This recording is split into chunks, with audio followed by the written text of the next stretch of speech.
Time fragment. One day, one story, one fragment of history that still shapes our world. In 1918, as the First World War was tearing Europe apart, another invisible enemy was quietly preparing to attack. It would infect a third of the planet, kill tens of millions, and leave scars on families, cities, and governments from America to Asia. Today, we will follow how the Spanish flu reached the United States, how one terrible peak day looked and felt, and how this pandemic changed our world for decades. To understand 1918, you have to understand the world that existed just before. Since 1914, Europe had been tearing itself apart. The Great War had mobilized millions of young men, pushing them into trenches that stretched from the English Channel to the Swiss mountains. These were not clean environments. Soldiers slept in mud, ate from shared pots, and breathed the same damp air in crowded bunkers. When one man coughed, everyone coughed. But influenza was nothing new. It had visited humanity for centuries, usually arriving in winter, bothering the old and the weak, then leaving. Most doctors barely considered it a serious threat. What they didn't know was that this flu was different. It had crossed from birds or pigs into humans somewhere years before, and in the crowded military camps of 1918, it found perfect conditions to change. Today we call it the Spanish flu, but that name is a historical accident, almost a mistake. Spain was neutral during the war. It had no military censorship, so when the flu hit Madrid in May 1918, newspapers reported it freely. Meanwhile, in France, Germany, Britain, and the United States, wartime censors suppressed the news. They didn't want the enemy to know that armies were getting sick. So the world read about Spain's epidemic and assumed it started there. It didn't. The first recorded cases appeared months earlier, in January and February 1918, in a different place entirely. The first known cluster of this new, aggressive flu appeared in Haskell County, Kansas, a rural community where a local doctor, Loring Minor, watched healthy young farmers fall sick and die within days, something he had never seen before. From rural Kansas, the virus traveled with young men reporting for military duty. They went to Camp Funston, part of Fort Riley. On March 4, 1918, a cook named Albert Gitchell reported to the infirmary with a high fever and sore throat. Within days, over 500 soldiers were sick. The war was calling, and those soldiers would carry something with them across the ocean. Months before the worst wave hit American cities, reports drifted back from Europe. Something strange was happening in the trenches. Soldiers were not just dying from bullets, they were drowning in their own lung fluid.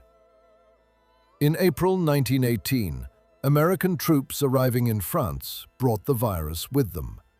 By May, it was tearing through the French ports. By June, it had crossed to Britain and Germany. But here is what confused everyone. The spring wave was nasty, but not apocalyptic. Most people recovered. So when summer arrived and cases dropped, many believed the danger had passed. They were wrong. The virus was spending the summer mutating, changing, becoming something far more lethal. Weeks before the crisis in American cities, troop ships were still crossing the Atlantic, carrying soldiers home from Europe, and bringing the new, deadlier version of the virus with them. In late August 1918, it exploded simultaneously in 3 ports: Freetown in Sierra Leone, Brest in France, and Boston in the United States. In Boston, sailors at Commonwealth Pier started collapsing. Within days, civilian hospitals were filling up. But the news traveled slowly. Newspapers were still focused on the war. Days before the peak, American cities faced a choice. In Philadelphia, the city's health director, Wilmer Cruzen, knew the flu was spreading in military installations nearby. But he had other pressures. The government needed money for the war effort. A massive Liberty Loan parade was planned for September 28th, designed to sell war bonds. Doctors warned him. They said gathering hundreds of thousands of people would be like throwing gasoline on a fire. But the parade, Cruzen insisted, must go on. He assured the public it was safe. Just keep your feet dry and your bowels open, he advised. Meanwhile, in St. Louis, Health Commissioner Max Starkloff saw the same reports from Boston, and he made a different choice. On the morning of September 28, 1918, Philadelphia did not yet understand what was coming. The day was bright. Crowds lined Broad Street hours before the parade started. Families brought children. Factory workers took the day off. By mid-morning, nearly 200,000 people packed the sidewalks, cheering for soldiers, marching bands, and Boy Scouts parading 2 miles through downtown. But among that crowd, invisible to everyone, the virus was already moving from hand to hand, from breath to breath. At that exact moment, in the city's hospitals, the first wave of the new flu patients had already arrived. Ambulances ran through the streets, their bells competing with the parade music. Nurses worked shifts that stretched 16, 18 hours without rest. In the hallways, cots were packed so tightly that nurses had to step over patients just to reach the medicine cabinets. There was no space. There was no cure. There was only waiting. Just 72 hours after the parade, every single hospital in Philadelphia, all 31 of them, was full. People were dying in their homes because no ambulance could reach them. By the end of that week, 2,600 Philadelphians were dead. And it was only beginning. Across the city, families woke to find someone dead in the bed next to them. The flu killed fast.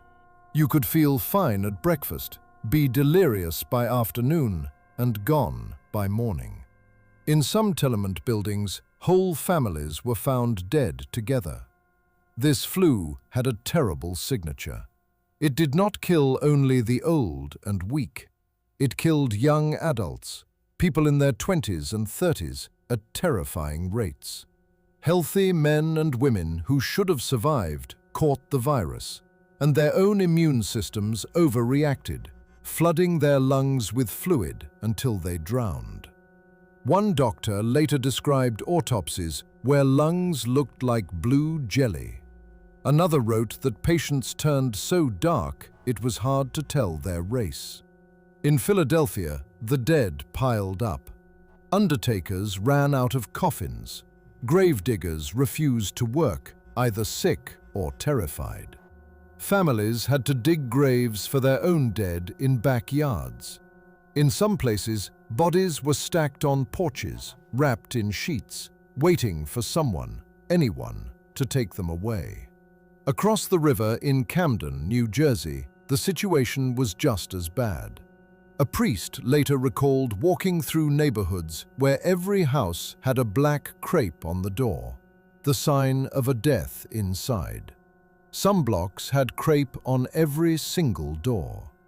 At the same time, across the Atlantic, the virus was doing the same thing. In France, it killed more American soldiers than German bullets did. In Britain, factories shut down because workers were too sick to stand. In India, in the British colony, the death toll would eventually reach nearly 17 million people, far more than in Europe or America combined. In Western Samoa, the story was even crueler. The New Zealand administration allowed a ship to dock despite quarantine rules. Within months, 20% of the entire Samoan population had died. Just 50 miles away, American Samoa imposed a strict blockade and lost not a single person to the flu. And still, in Philadelphia, the dying continued through October. Morgues ran out of space. The city used steam shovels to dig mass graves. Bodies were buried in long trenches, sometimes without coffins, without names, without anyone to say goodbye. By November 1918, the second wave began to recede, but it left behind a changed world. In Philadelphia, schools had been closed, theaters shuttered, churches emptied. When they reopened, classrooms were missing students, office desks sat vacant. Nurses who survived worked until their hands shook, then kept working. Some collapsed and became patients themselves. Many never went home. Across America, cities counted their dead. Philadelphia lost nearly 13,000 people in 6 weeks. In contrast, St. Louis, the city that cancelled its parade, closed schools early, banned gatherings, had a death rate less than half of Philadelphia's. At its peak, St. Louis deaths were 1/8 of Philadelphia's worst day. But even cities that did well could not escape completely. A third wave hit in early 1919, just as people relaxed. San Francisco, which had celebrated removing masks in November, saw cases surge again in January. If they had kept protections in place, they could have reduced deaths by 90%. When it was finally over, the numbers were almost unimaginable. In the United States, approximately 675,000 people had died. Worldwide, estimates range from 20 million to 100 million, more than both world wars combined. In India alone, the dead numbered more than all Allied soldiers killed in the Great War. And yet, the war ended on November 11, 1918. In the celebrations that followed, people wanted to forget. They wanted to dance in the streets, embrace returning soldiers, and never speak of illness again. For decades, the Spanish flu was called the forgotten pandemic. History books focused on the war, the treaties, the politics. The flu was just a footnote. But underneath the silence, it changed everything. First, it changed medicine. Before 1918, most doctors believed influenza was caused by bacteria. After the pandemic, scientists pushed harder to understand viruses. That research eventually led to the first flu vaccine in the 1940s. It changed public health. Countries realized they needed permanent systems to track diseases, not just temporary responses. Russia created the first fully public health system in 1920. Other nations followed, building health departments that could respond before epidemics exploded. It changed how cities think about crowds. The lesson of Philadelphia versus St. Louis, that early action saves lives, became a guiding principle for later pandemics. When COVID-19 arrived in 2020, scientists immediately pointed back to 1918, showing how social distancing flattened the curve. It even changed families. With so many young men dead, millions of women could not find husbands. In Britain, the press called them spare women. But those women entered the workforce instead, and in the United States, 1920 brought women the right to vote, a shift accelerated by the war and the pandemic. Scientists also discovered something strange about babies born during the pandemic. Studies found that children whose mothers were pregnant during the 1918 outbreak grew up with higher rates of heart disease and lower lifetime earnings. Stress in the womb, researchers believe, left a permanent mark. And the virus itself? It didn't disappear. It kept circulating, mutating, becoming seasonal flu. All subsequent H1N1 flu strains, including the swine flu of 2009, are descendants of that 1918 virus. In a sense, it never left us. Today, if you walk through Philadelphia, you can find traces of 1918 if you know where to look. In some cemeteries, there are simple stones with dates clustered in October and November 1918. Whole families buried together, infants next to parents. In hospital archives, photographs survive.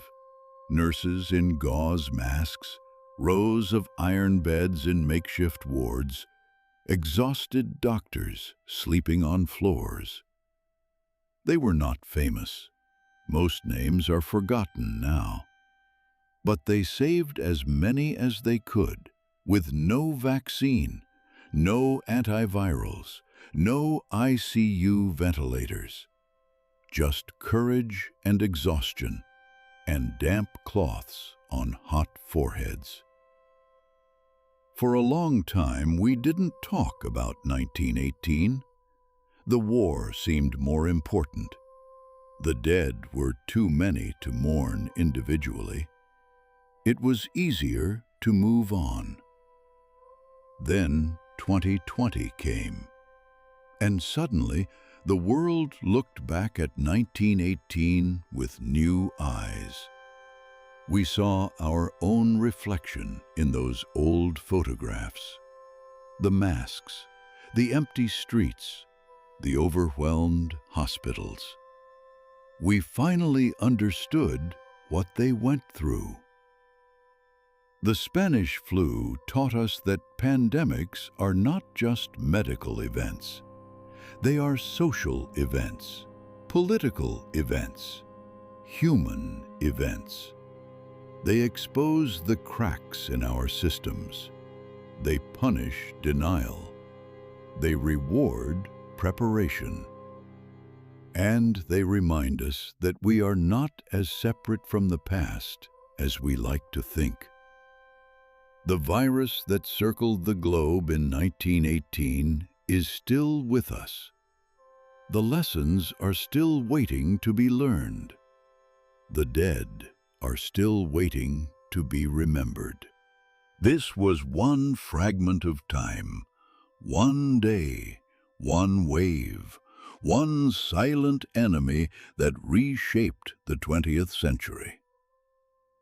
A single day, a single life, a fragment of history that changed the world. If you want to walk through more days that changed our world, stay with us.